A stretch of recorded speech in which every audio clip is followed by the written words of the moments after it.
l'heure de votre journal en version française. Mesdames et messieurs, bonsoir et bienvenue. Restez avec nous jusqu'à son terme.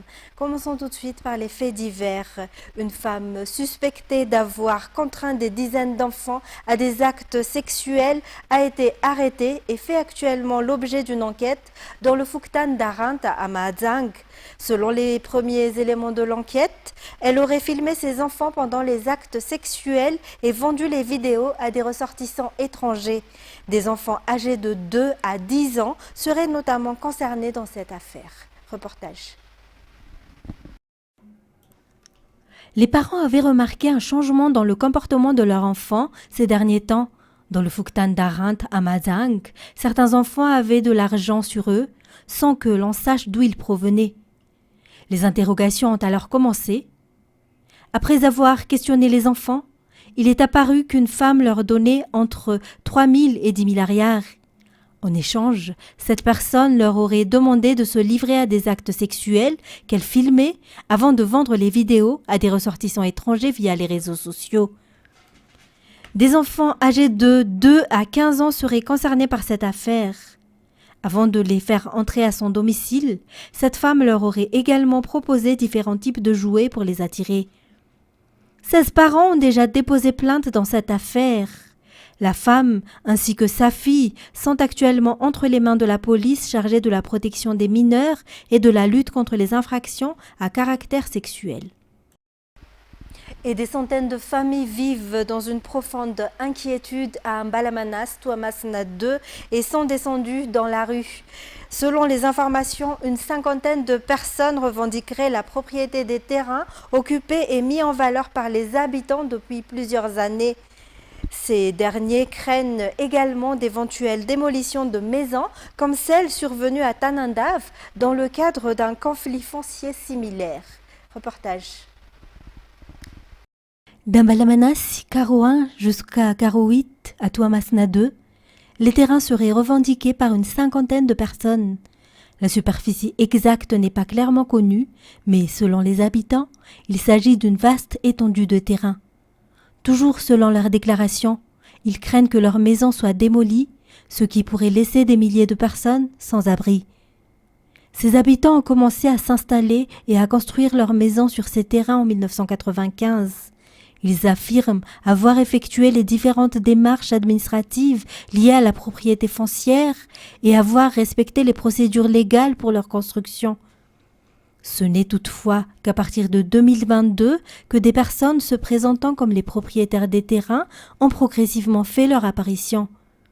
Les habitants d'Mbalamanas craignent que la situation ne connaisse une évolution similaire à celle de Tanandav. Ils affirment qu'ils poursuivront leur mouvement de protestation jusqu'à ce que des mesures concrètes soient prises pour régler cette situation. Et les habitants de la commune d'Ambouibar dans le district de Manzakanjin ont réclamé hier le départ du président de la délégation spéciale qui dirige actuellement la commune. C'est la deuxième fois qu'ils organisent une telle manifestation. Ils dénoncent notamment une gestion qu'ils jugent familiale de la commune. Après le départ du maire élu, c'est son épouse qui a été nommée à la tête de la PDS. Les habitants pointent également des doigts les décisions qu'ils estiment peu claires dans la gestion des affaires publiques. Reportage.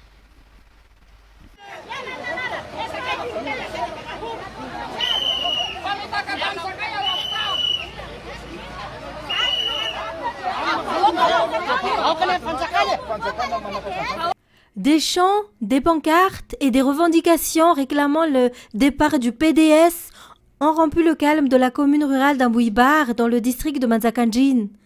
Après une première mobilisation organisée le 10 juillet dernier, les habitants sont de nouveau descendus dans la rue hier. Ils s'inquiètent de la manière dont la commune est administrée. Selon eux, l'épouse du maire élu occupe actuellement le poste de PDS, une situation qu'ils refusent de voir perdurer. Les manifestants avaient déjà échangé avec les représentants du district avant cette nouvelle mobilisation, mais n'ont pas obtenu de réponse satisfaisante. Plusieurs démarches ont également été entreprises auprès de différentes instances pour réclamer le départ du PDS. Les affaires courantes se poursuivent toujours au sein de la commune rurale d'Ambouibar. De son côté, le PDS a déclaré qu'il n'était pas facile de gérer une commune et de prendre des décisions dans l'intérêt de la population.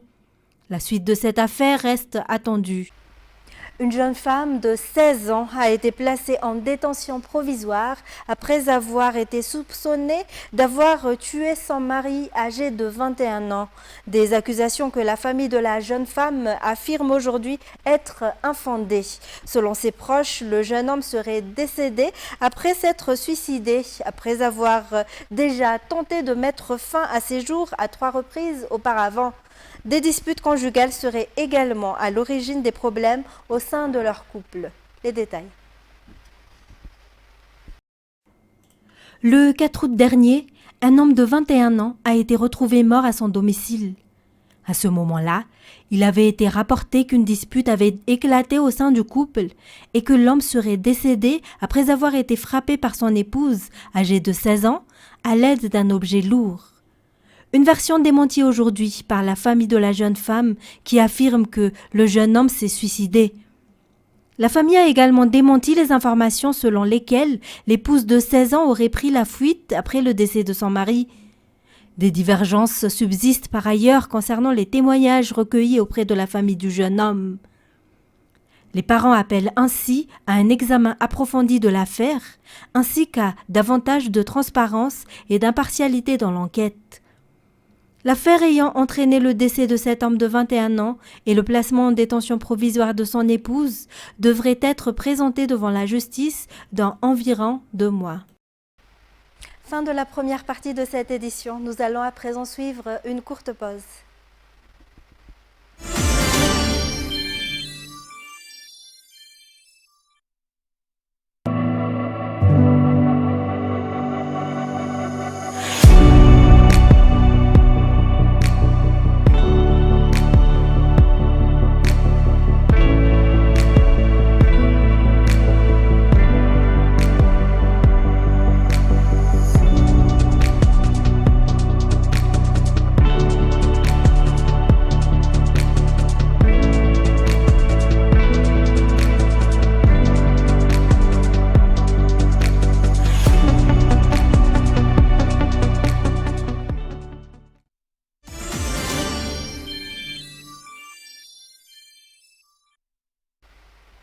De retour dans votre journal, bienvenue si vous nous rejoignez. Un an après avoir placé la jeunesse malgache de la Gen Z au cœur des débats, cette génération continue de susciter des interrogations. Que veulent-ils réellement et comment voient-ils leur avenir? Une enquête menée par Facto Madagascar auprès de 519 jeunes âgés de 18 à 30 ans apporte des éléments de réponse. 48%. C'est la proportion des jeunes interrogés qui se disent optimistes quant à leur avenir. Autrement dit, malgré les incertitudes et les nombreuses difficultés, près d'un jeune sur 2 reste confiant concernant son avenir. Mais avec cet optimisme se dessine également une volonté d'indépendance dans le domaine professionnel. 52% des jeunes interrogés souhaitent devenir entrepreneurs au cours des 5 prochaines années, mais leur avenir ne se dessine pas forcément à Madagascar. 74% déclarent vouloir travailler et vivre à l'étranger si une bonne opportunité leur était proposée. Leur exigence se reflète également dans leurs habitudes de consommation. 70% placent la qualité en tête de leurs critères lorsqu'ils choisissent une marque ou un produit. Cela signifie que le prix n'est plus le seul élément pris en compte. L'aspect du produit ainsi que la qualité proposée occupent également une place importante. En résumé, cette enquête montre que les jeunes de la Gen Z sont ambitieux, souhaitent entreprendre et restent optimistes quant à leur avenir. Ils aspirent également à disposer des moyens et des opportunités leur permettant de prendre eux-mêmes en main leur avenir. Et le taux de réussite au baccalauréat d'Antananarivo a augmenté de 4,5% par rapport à l'année dernière. La délibération s'est achevée hier matin avec un taux de réussite de 51,74%. La publication officielle des résultats est toutefois encore attendue. Dans un tout autre sujet, 2 jeunes malgaches ont remporté des trophées lors de la 46e édition du concours coranique international King Abdulaziz, organisé à la Mecque en août 2026. Au total, 334 participants issus de 133 pays ont pris part à la compétition, dont 202 hommes et 132 femmes. Les représentants de Madagascar sont rentrés au pays hier et ont immédiatement présenté leurs résultats devant la presse. C'est Enran Irlande sur les images de Yves Chanel. Farid, une musulmane originaire de Touamassen, a décroché la première place mondiale dans la 5e catégorie consacrée à la mémorisation intégrale du Coran qui compte 746 pages. C'est toutefois la première fois qu'une catégorie réservée aux femmes est introduite dans le concours coranique international King Abdulaziz. En plus de cette plaque commémorative qui lui a été remise, elle a reçu un prix de 65 000 rials saoudiens, soit 74 834 299 ariars. Parmi les candidats malgaches dans la 5e catégorie réservée aux hommes figurait également Nasser Chanikan, originaire de Port-Berger. Il a obtenu la 4e place de la compétition. Une récompense de 50 000 rials saoudiens, soit environ 57 564 846 ariars, lui a été attribuée en plus de ce trophée. Cette réussite a contribué à rehausser la notoriété de Madagascar dans le monde islamique et encourage davantage la mise en valeur de la sagesse malgache selon la FSM. 3 musulmans malgaches ont participé au concours coranique international 2026 organisé en Arabie Saoudite. Ils ont été accueillis hier avec les honneurs à leur arrivée à Ivatu. En politique, les députés tiendront une session extraordinaire à partir du mardi 25 août prochain. Celle-ci ne devrait pas dépasser 12 jours, conformément aux dispositions de la Constitution. 7 projets de loi seront examinés durant cette session. La ratification de l'accord complémentaire relatif à la gestion financière et aux investissements productifs au sein de la communauté de développement de l'Afrique australe, les activités liées aux jeux d'argent et aux établissements de jeux, le statut général des militaires, l'utilisation sûre, sécurisée et pacifique de la technologie nucléaire à Madagascar, les communications électroniques et les infrastructures numériques, la lutte contre la cybercriminalité, ainsi que la ratification de la Convention des Nations Unies contre la cybercriminalité, dite Convention de Hanoï, adoptée à Hanoï au Vietnam le 25 octobre 2025. C'est ce qui nous conduit aux actualités internationales. 2 Palestiniens ont été tués en Cisjordanie occupée, l'un à Jénine dans le nord par des tirs de l'armée israélienne et l'autre dans le sud du territoire par un colon, ont indiqué des sources palestiniennes de l'armée. France 24. Dans le village de Saïr en Cisjordanie, des coups de feu résonnent dans les collines. Karim, un jeune Palestinien de 17 ans, est touché. Transporté à l'hôpital par ses proches, il ne survivra pas à ses blessures. Son père était à ses côtés. J'ai vu du sang couler de sa poitrine. Alors j'ai couru pour serrer mon fils dans mes bras. Je ne savais pas qu'il avait été touché dans le dos. Je pensais qu'il pourrait s'en sortir. J'avais encore de l'espoir pendant le trajet vers l'hôpital, mais quand nous sommes arrivés là-bas, Dieu l'a choisi pour être martyr. Selon les autorités palestiniennes, c'est un Israélien qui aurait ouvert le feu sur un groupe de Palestiniens, tuant Karim et blessant un homme de 70 ans. Le suspect était chargé de protéger un groupe de colons juifs qui s'était introduit dans le village de Saïr, dans le sud de la Cisjordanie. C'est la dernière en date d'une série d'attaques violentes en Cisjordanie occupée, des incidents que l'armée israélienne qualifie de randonnées non autorisées. Des violences dénoncées par plusieurs pays, la France, l'Italie, la Grande-Bretagne et l'Allemagne notamment, ont appelé ce jeudi à la fin de l'expansion des colonies israéliennes en Cisjordanie. Et les secours ukrainiens fouillent les décombres d'un important centre commercial du centre de l'Ukraine à la recherche de victimes à la suite de frappes russes aux drones en plein jour qui ont fait au moins 16 morts et 130 blessés. France 24. Hier, dans le centre du pays, 16 personnes ont perdu la vie et il y a des dizaines de blessés. Les Européens ont dénoncé une terreur planifiée par Moscou. Des bombardements meurtriers se sont par ailleurs prolongés dans la nuit. C'est la correspondance d'Emmanuel Chaz à Kiev. Cette frappe meurtrière à Kryvyi sur le plus grand centre commercial d'une ville qui, avant-guerre, comptait plus de 600 000 habitants.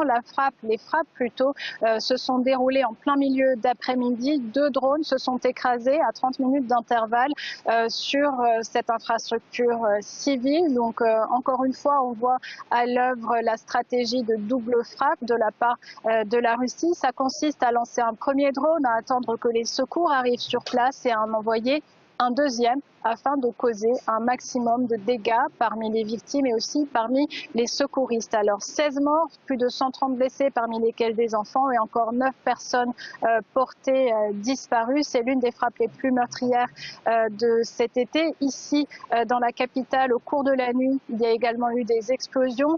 Au moins une personne est morte et plusieurs ont été blessés. C'est Ukrozaliznytsia, la compagnie ferroviaire ukrainienne, qui confirme que l'un de ses dépôts a été visé. La compagnie qui précise, l'entreprise qui précise également que la frappe, l'une des frappes, est tombée sur un entrepôt ferroviaire au même moment, sinon quelques secondes avant les alertes aériennes. C'est dire à quel point les habitants, les Ukrainiens ici, n'ont vraiment pas le temps de se mettre à l'abri entre le moment où les alertes aériennes commencent et les premières explosions. Et un homme de 18 ans armé d'une épée s'est introduit hier dans un lycée de Fagersta, dans le centre de la Suède, où il a fait 1 mort et 3 blessés avant d'être appréhendé par la police. France 24. Ce devait être un premier jour d'école sans histoire. Ce vendredi a viré au drame au lycée Brinell de Fagersta, une ville d'un peu plus de 10 000 habitants, située au centre de la Suède. Un individu armé d'une épée s'est introduit dans l'établissement avant d'attaquer des élèves. L'alerte est rapidement donnée. Premier arrivé sur place, les pompiers et autres équipes de secours évoquent la panique des élèves. La première unité arrivée sur place a rencontré des gens qui sortaient en courant du bâtiment. Il y avait des élèves qui se suspendaient aux fenêtres et qui criaient. Beaucoup d'entre eux, ainsi que des enseignants, s'étaient cachés à l'intérieur de l'école, ce qui est une très bonne chose.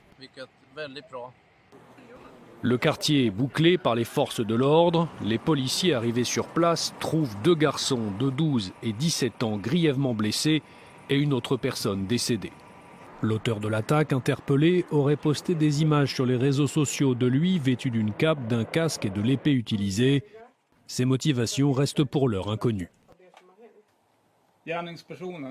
L'auteur des faits est un homme d'environ 18 ans. Nous avons pu le relier à 2 adresses distinctes ici, à Fagersta, où nous avons mené des perquisitions. Pour l'heure, nous n'avons aucune raison de penser qu'il y ait plusieurs autres auteurs. L'établissement scolaire visé par l'attaque avait déjà dû être évacué en mai dernier après avoir reçu des menaces. Et nous voici déjà au terme de cette édition, mesdames et messieurs. Merci à vous de l'avoir suivi. Au revoir et passez un excellent week-end.